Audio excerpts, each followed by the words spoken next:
So here we have a function. A function is a rule that assigns to each input that says member of the domain or independent variable. Our domain is our independent variable, to use Algebra 1 terminology.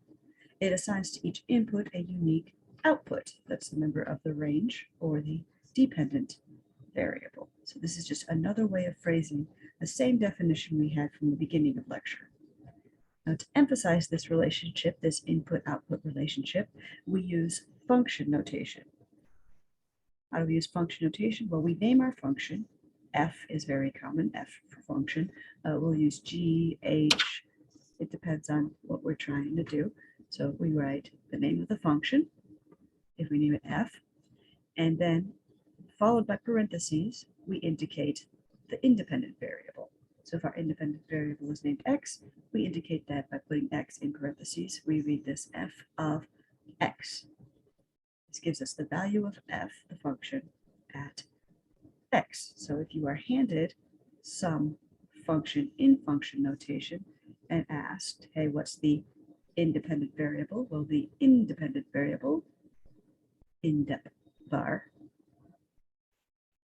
it's always just this thing in the parentheses. I don't have to think about it. I don't have to go through the mental gymnastics of, let's see, this thing depends on that time, money depends on time, or time depends on, no. I'm just going to look at the name of my function and pick out that thing in parentheses. If I'm asked what the dependent variable is, well, it's simply the function itself, the f of x. So this replaces the old school y. So when we see y equals blah, blah, blah, if we want to put that in function notation, we can simply replace it with f of x or g of x or h of x or whatever name we're giving it.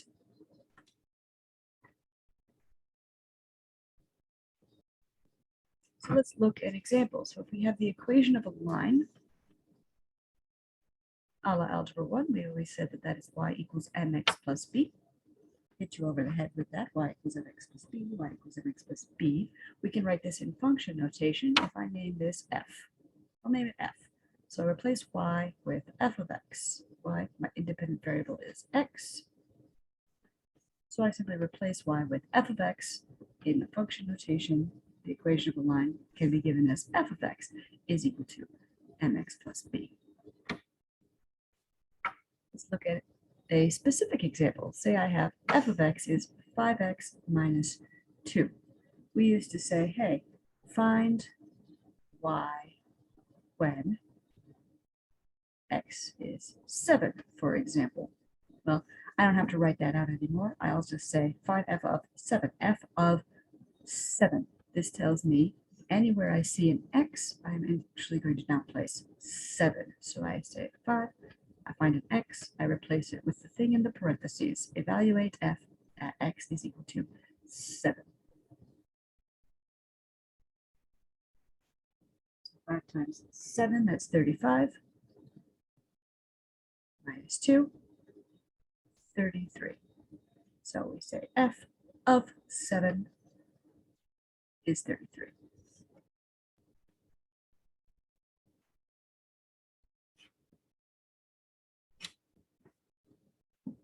What other things do we do? Well, we used to say, hey, find x. Find x. And we give it some particular y. Let's say y is 8. How do I indicate that? Well, I indicate that by saying f of x is equal to 8. If f of x equal to 8, that means y. Y is 8. So I plug that in the f of x spot. So 8 is equal to 5x minus 2. And I simply solve this using old algebra. Add 2 to both sides. 8 plus 2 is 10. Now I'll just divide by 5. Divide by 5. 10 divided by 5 is 2. That tells me that x is 2. So when f of x is 8, x is 2.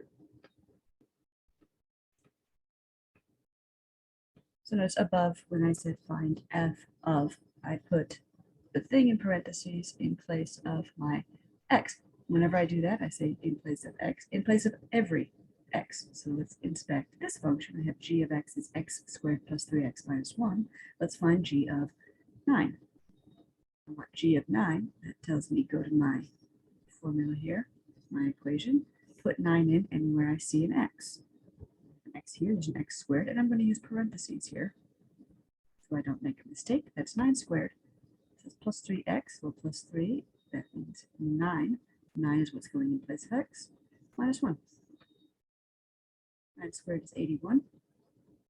3 times 9 is 27, minus 1. Do this out. Let's see, 81 minus 1 is 80, and then 80 plus 27, 8, 9, 10, 107. So g of 9 is 107. We need to be careful because when I say we replace x by whatever is in the parentheses, I mean everything in the parentheses. So let's study the same function. Say g of x is x squared plus 3x minus 1. I might ask you for something like, let's say, g of t minus 5. So I'm replacing x with t minus 5. So I write, and again, use parentheses here so we don't make a mistake. That's t minus 5 squared. That whole thing gets put in for x 3 times quantity t minus 5. Very common error to make, and this would be incorrect, so I'll put it in red, is to write t minus 5 squared plus 3t minus 5 minus 1. This is not the same thing. These two are not equal. We need to be very careful. Use your parentheses. It's always better to have more parentheses than you need than fewer parentheses than you need. It's a good habit to just put everything in parentheses until you're good and comfortable and know that you won't make a mistake. And in this case, you should be using parentheses anyway. So when we're dealing with equations, we still want to talk about and be aware of the domain of our functions. We don't really specify it when we're given an equation. It's something that we need to understand and be aware of, sort of in the back of your mind. Some cases our domain will be all real numbers, but in other cases we need to be very careful. So excellent example of this is when we need to be careful with fractions. If I give you a function that is a fraction, and yes, this is a function, you'll have to take my word for it. If you look at the graph of this function, you may think that maybe it isn't. We will be talking about rational functions in chapter 6. We will see that these are indeed functions. Well, we might think we can put in any value of x here and have no problem, but what happens if the denominator of a fraction is 0? Well, strange things happen. We don't allow that. We say that's undefined. So if I'm asking you, hey, what is the domain of this function? I'm saying what x values do not break this function. Whatever breaks this function has to be tossed out of our domain. How do I figure that out? Well, the only issue here with a fraction, I'm worried about the denominator being 0. So I'll grab onto the denominator. Here's my denominator, x minus 7. I'm going to ask myself, what would break this? Where is this denominator 0? Well, I can set the whole thing equal to 0 and then solve. Doing that, I just add the 7 to both sides, and I get that if x is equal to 7, that causes the denominator to be 0. So in fact, my domain, I will say all real numbers except 7. So all real numbers, but not 7. Later we'll find out, we'll learn other ways of writing this, but for now this is fine. If the domain is x not equal 7 or all real numbers x not equal to 7. So here we have a summary, my summary box. So the domain of a function, if the function is given as a table or a set of ordered pairs, we are looking at the set of all first coordinates. That's our domain. If I give it as a graph, we are looking again at all first coordinates if we think of the graph as a set of ordered pairs, or we're looking at everything on the horizontal axis.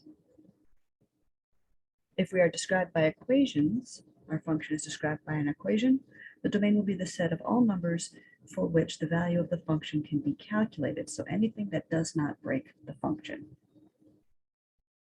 And in the case that we're studying an application, that domain will be any numbers for which that application makes sense. So if we're studying an application, say if we're looking at area, the area of a rectangle, and we're looking at the length and the width, well, it would not make sense to put in negative numbers for the length and the width.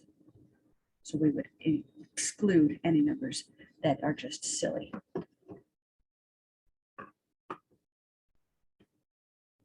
Right, the last little topic we need to cover in this section is about piecewise functions. So there are times when we will define a function differently in different parts of its domain. The classic example of this is the absolute value function. Written, f of x is absolute value of x, given by that little bar there. So this is f of x, and then these are the absolute value bars here. What does this thing do? Well, it takes an input.